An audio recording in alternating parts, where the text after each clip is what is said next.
നമ്മളിപ്പോൾ ഇങ്ങോട്ട് നടന്നു വരുന്ന സമയത്ത് തന്നെ ഈ റോഡിലൂടെ വരുന്ന വാഹനങ്ങളൊക്കെ ഇവിടെ വന്ന് തിരിച്ചു പോകുന്നൊരവസ്ഥ നമ്മളെല്ലാവരും നേരിട്ട് കാണുകയാണ്. അങ്ങനെ ആയിരക്കണക്കിന് വാഹനങ്ങൾ ദിനേന ഒരു സർവീസ് റോഡിൽ വന്ന് തിരിച്ചു പോകുന്ന ഒരു പ്രയാസമാണ് ഇവിടെ നിൽക്കുന്നത്. അപ്പോൾ ഇവിടുത്തെ ജനപ്രതിനിധികൾ അത് കൃത്യമായി അതിൽ ഇടപെടുകയും അവരിന്ന് സായാഹ്നത്തിൽ വിളിച്ചു ചേർത്ത വലിയൊരു ജനകീയ പ്രതിരോധത്തിന് വേണ്ടിയിട്ടുള്ള ഒരു മുന്നൊരുക്കത്തിന് ഞങ്ങൾ തുടക്കം കുറിച്ചിരിക്കുകയാണ്.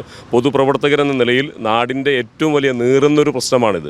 നമ്മൾ നേരത്തെ എല്ലാവരും സൂചിപ്പിച്ചതുപോലെ തന്നെ നമ്മുടെ നാട്ടിലെ ഏറ്റവും വലിയ ഒരു പ്രശ്നമായിട്ട് തന്നെയാണ് ഇതിനെ കാണുന്നത്. കാരണം നമ്മുടെ ഈ പ്രദേശം എന്ന് മാത്രമല്ല ഒരു ടൗണ് തന്നെ ഇല്ലാതാകാൻ പോകുന്ന ഒരവസ്ഥയാണ്. വ്യാപാരികളും അതുപോലെ തന്നെ ബസ് തൊഴിലാളികളാണെങ്കിലും ഓട്ടോറിക്ഷ തൊഴിലാളികളാണെങ്കിലും അങ്ങനെ പൊതുസമൂഹത്തിന് മൊത്തത്തിൽ ഒരു പ്രയാസം വരുന്ന രീതിയിലേക്കുള്ള ഒരു വികസന പ്രവർത്തനമാണ് ഇവിടെ വന്നിട്ടുള്ളത്. അത് ഏത് രീതിയിൽ കൊണ്ടുപോകണമെന്ന് പോലും അറിയാത്ത ഒരു ടീമാണ് ഇതിന് നേതൃത്വം നൽകുന്നത് എന്നാണ് ഞങ്ങൾക്കിപ്പോൾ തോന്നുന്നത്.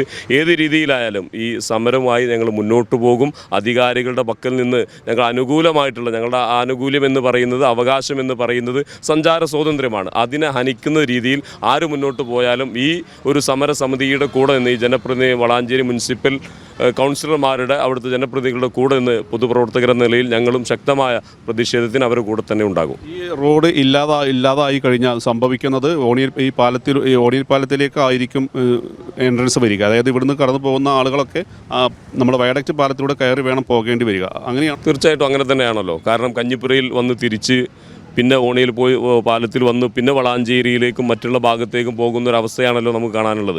അത് ഒരിക്കലും ശാശ്വതമല്ല. കാരണം ഇരുചക്ര വാഹനങ്ങളിലാണ് കൂടുതലും ഈ പ്രദേശവാസികൾ, അല്ലെങ്കിൽ മുച്ചക്ര വാഹനങ്ങളിലാണ് പോകുന്നത്. അവർക്ക് ഈ നാഷണൽ ഹൈവേയിൽ കയറാനുള്ള പെർമിഷൻ പോലുമില്ല. പിന്നെ എങ്ങനെയാണ് ഈ ആളുകൾ അവരുടെ സഞ്ചാര സ്വാതന്ത്ര്യം ഇവർ സ്വാതന്ത്ര്യമായിട്ടുണ്ട് എന്ന് എങ്ങനെയാണ് നമ്മൾ അവകാശപ്പെടുക?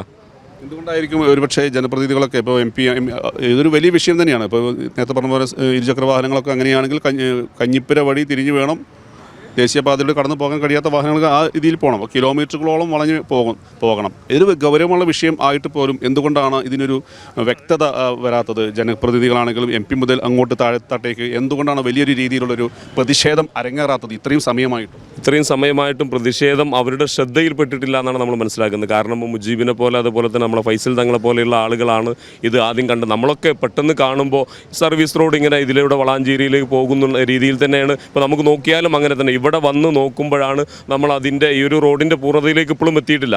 ഈ സമയത്താണ് നമ്മളിത് അറിയുന്ന മുറക്ക് ജനപ്രതിനിധികൾ അത് അറിയിക്കേണ്ട രീതിയിൽ മുഖ്യമന്ത്രി ഉൾപ്പെടെയുള്ള ഇതിൻ്റെ ആളുകൾ അറിയിച്ചു, എം പിമാരെ എം എൽ എമാരെല്ലാം അറിയിച്ചു. അവരൊക്കെ വളരെ ഗൗരവമായി തന്നെ ഇന്നലെ തന്നെ ബഹുമാനനായിട്ടുള്ള ഈ പ്രദേശത്തിൻ്റെ M P doctor M P Abdul Samadani Sahib ഇവരുമായി ബന്ധപ്പെട്ട് സംസാരിക്കുന്ന കാര്യങ്ങളും അവരുടെ ഉദ്യോഗസ്ഥർ ഈ പ്രദേശം സന്ദർശിച്ചിട്ട് വേണ്ട നടപടികൾ കൈക്കൊള്ളാമെന്നൊക്കെ അറിയിച്ചതൊക്കെ നമ്മൾ സോഷ്യൽ മീഡിയയിലും പത്രമാധ്യമങ്ങളിലും ഇന്ന് കണ്ടതാണ്. ശാശ്വതമായൊരു പരിഹാരം ഉണ്ടാകുന്നത് വരെ സമര രംഗത്തുണ്ടാകും. തീർച്ചയായിട്ടും അത് പോരാട്ടങ്ങളുടെ ഒരു നാടുകൂടെയാണ്. അവകാശങ്ങൾ നേടിയെടുക്കുന്നതിൽ ഒരു ഇഞ്ച് പിന്നോട്ട് പോകാതെ പല സമരങ്ങളും നിങ്ങളും അതിന് സാക്ഷ്യം വഹിച്ചതാണ്. കഞ്ഞിപ്പുരയിലും ഈ പ്രദേശത്തൊക്കെ പല ഇതുമായി റോഡുമായി വട്ടപ്പാറയുമായി ബന്ധപ്പെട്ട വിഷയങ്ങളിലൊക്കെ നിരന്തരം സമരത്തിൻ്റെ മുഖത്ത് നിന്ന ആളുകളൊക്കെ തന്നെയാണ് ഞങ്ങളെല്ലാവരും.